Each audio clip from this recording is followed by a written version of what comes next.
Hello for another week. United States of America, US. Total vehicle distance travelled over the previous 12-month period. And this is 1989 to 96. And the axis upwards is billions of miles driven on the roads of the United States of America. So from political calculations, we can see this recession is the 1991 recession, and it slowed you down a bit. Slowed you down, in other words, slightly fewer miles driven on the roads, but it was going up beforehand, and it just took off and went up and up and up afterhand. So that's number one. Moving on to 1B. We have the 2001 recession, and it's the same thing. We take up from the last graph, we go up, we flatten off slightly in the recession, and then it keeps going up again. It's not going up that much, but it is going up. Moving on, 1C. Carrying on. Now, we've come from billions of miles driven to trillion, isn't it? 2,100 billion in 1989, and at the start of this we're up to 2,900 billion, and we get up to over 3 trillion miles driven, and then hit the 2007-2009 recession, and whoosh, it comes down. Now that's a real whoosh, that's not just a flattening out, that's a whoosh down. And then there was a struggling to get back up again, more miles were being driven, and it's on its way down again now. So, as it says there, from political calculations, labelling this last pink that isn't a recession. Why isn't it a recession if you Americans are driving less on the roads? Something is happening, and I doubt if you're just sitting there going, no, I won't go out today because I'm going to keep the world nice and green. If you could get out on the roads, you would get out on the roads, and you're not getting out on the roads, and that means there's something wrong. Number 2. Again, there's no recession going on, but there must be something wrong, because this is Gallup, obviously, and it's the congressional job approval. And you can see how absolutely shocking it is. It's down at 10% approval, with 86 disapproval. And again, there's no recession, but that is what are all these people so upset about with Congress? They must be wanting them to do something about their lives which are not going very well, or they wouldn't be so upset with Congress. They'd just take no notice of them if their lives were going well.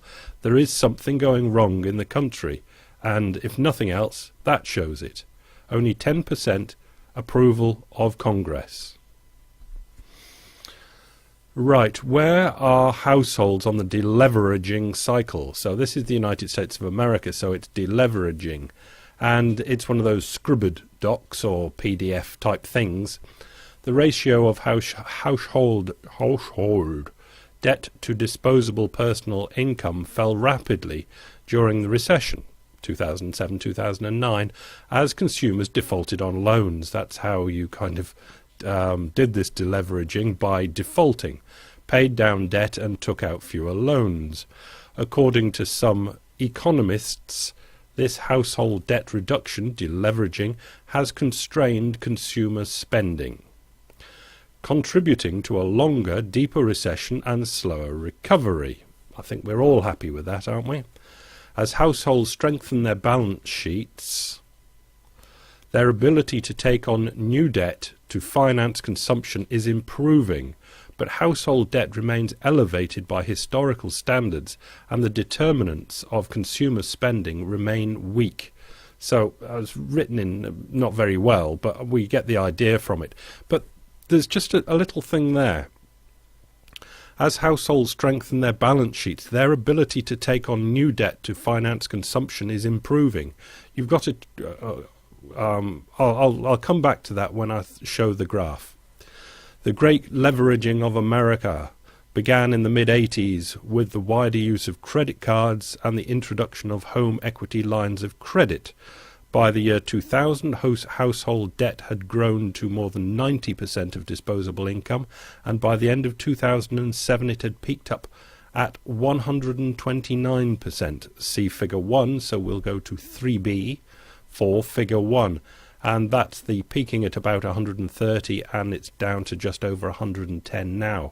But the question that was in that paragraph before, at what number do Americans start leveraging again, or leveraging again? And I can't get that into my head. Why are they going to leverage up again? You know, does it go down to 108 and then they leverage up again? And if they start leveraging up again, what number does it go up to? You see what I mean?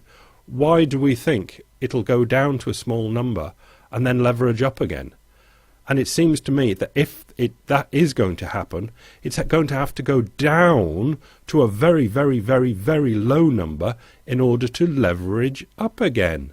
Otherwise, all you'll get is kind of get to a number where you go then bounce along. And that seems unlikely. Not at these elevated heights anyway. I can't help thinking that that number, for one reason or another that we don't know why yet, is going to go down an awful long way before we do any more of this America is leveraging up again sort of stuff. Yeah? Yeah. Let's go over to the Atlantic to the UK and a very similar thing. Jeremy Warner in the Telegraph. 4 years gone, but 7 years still to go. That's the considered view of the Royal Bank of Scotland's Ross Walker on the state of household deleveraging in the UK, and it seems about right to him, Jeremy Warner. Just before Lehman's collapse in 2008, household debt stood at an astonishing 166% of income, the highest on record, and the highest by some margin of anywhere else in the world. As widely suspected at the time, the previous boom had been built largely on the candy floss of equity withdrawal and 100% mortgages, just about exactly the same writing as it was in that American document. Since then, the ratio has declined by 18% to 148%, which I have to say is a rather bigger reduction than I had thought, and therefore quite encouraging as an indicator of when consumption might start growing with significant growth again. And again, that's the same thing, exactly the same thing for the UK. Do we think we're now down to, 148 in the United Kingdom and down to 110 in the United States? Do they think in the United Kingdom it'll get to 130 and then go back up to 160? Surely not. And it finishes with, yet, if RBS is right, it has got a lot further to go. And that's the heading up at the top there, 7 more hard years to go of this deleveraging. And that seems more like it to me. And throw in 10% a year or something and get the number down to, it's 148 for goodness sake. Get it down to 60 and then you might be able to have a bit of a go back up to 80. But surely that's the maximum you can expect. Same newspaper, different writer, Harry Wilson. And this is talking about Royal Bank of Scotland itself and its new boss man that was put in there by the government because the government was the main shareholder. After the Lehman collapse, RBS needed effectively nationalising. For every one of the 19,200 hours that's Hester, has run the state-backed lender, RBS, balance sheet has shrunk by £31.3 million every hour, or £750 million a day. Add up the millions and you get to a very big number indeed. Now, I don't know how you do it, but I count the zeros first, going upwards and then come backwards. As in, I go, okay, counting the triple zeros. That's thousands, millions, billions, and then 600, so that's 600 billion to be precise. Roughly the equivalent of Australia's entire annual output. That's coming off the balance sheet of RBS. 600 billion has been taken off the asset side, and obviously commensurate on the liability side. 600 billion. Now, what do? You're selling huge quantities of assets. Now, it isn't in this article, but I've looked in behind this. Selling these 600 billion off, you've got to sell them at a loss. How much has been that loss? For the moment, it's just about exactly the equivalent of the, I forget the exact number that the UK government bought in to RBS with, or for the taxpayers. All the taxpayers' money has been equivalent to the loss on those asset sales.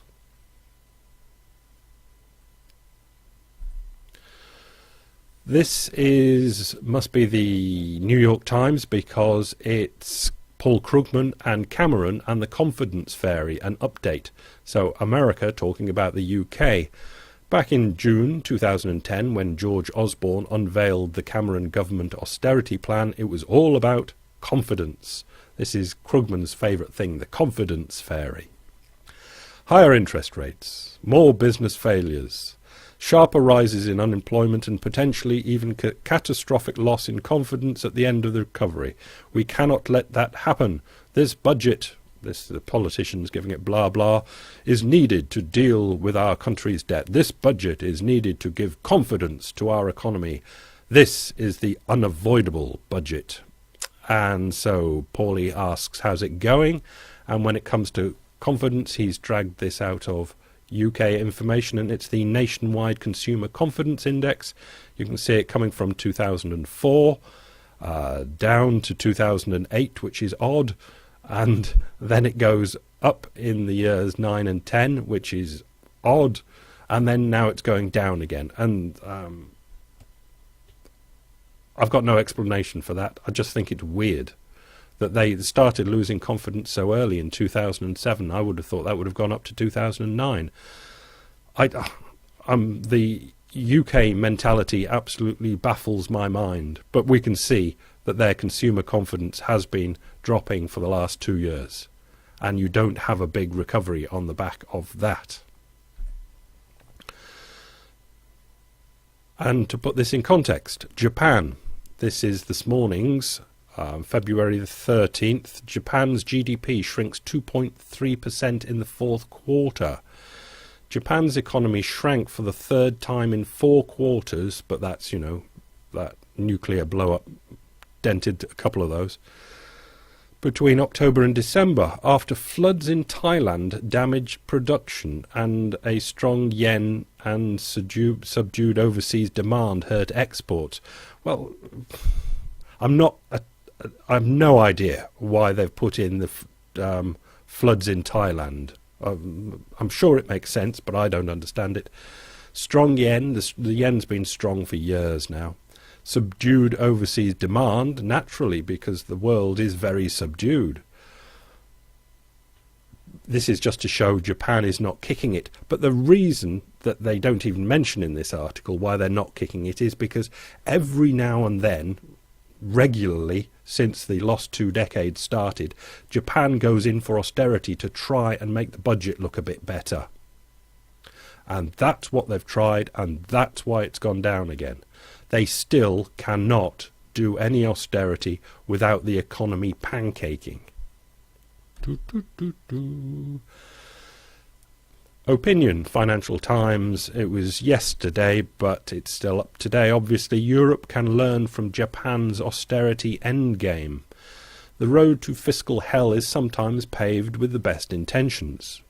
As Europe's politicians seek to win electorates round to brutal budget cuts, they would do well to look at the experience of Japan, which shows how counterproductive austerity can be in a post-bubble recession.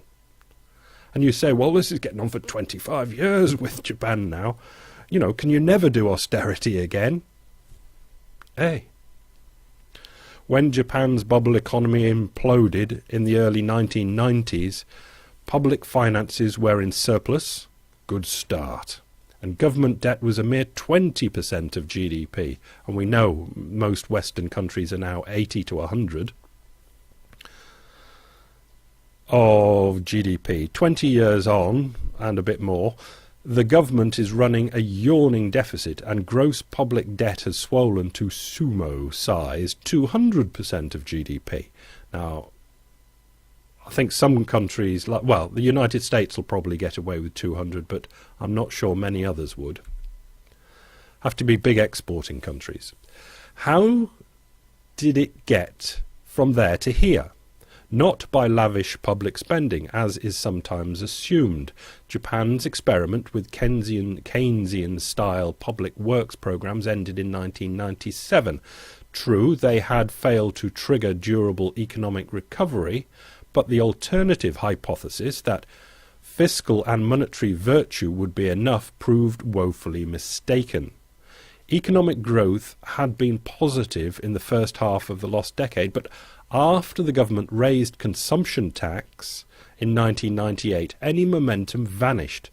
Today, Japan's nominal GDP is lower than 1992. Now, we've got to think, where is the West so different from Japan? Is it that the Japanese are very strange and stupid or inefficient or incompetent, that they cannot get their economy out of this bog? What do we think we are that's so special that we can do that they have not been able to do? Finish with China. China tells banks to roll over loans. And again, this was yesterday's FT. China has instructed its banks to embark on a mammoth rollover of loans to local governments, delaying the country's reckoning with debts that have clouded its economic prospects. China's stimulus response to the global financial crisis saddled its provinces and cities with lots and lots of debt, big numbers, about a quarter of the country's output, and more than half of those loans are scheduled to come due over the next 3 years, and they've gone into either non-productive or not enough productive projects, and they won't be able to be paid back. So the central government says, don't worry about it, you roll them over. And there is a good chance that China can get away with this, because their banks aren't levered up as much as the Western banks. But nobody knows whether leveraging up Western banks was something you can always do. You can always lever up to this amount, and China has got this much margin to get up to that amount, or whether that whole leveraging up thing for the last 25 years has just been an aberration that will never happen again, and China will blow up because of this. Nobody knows. Yeah, it's Monday. We'll have a good week. Bye.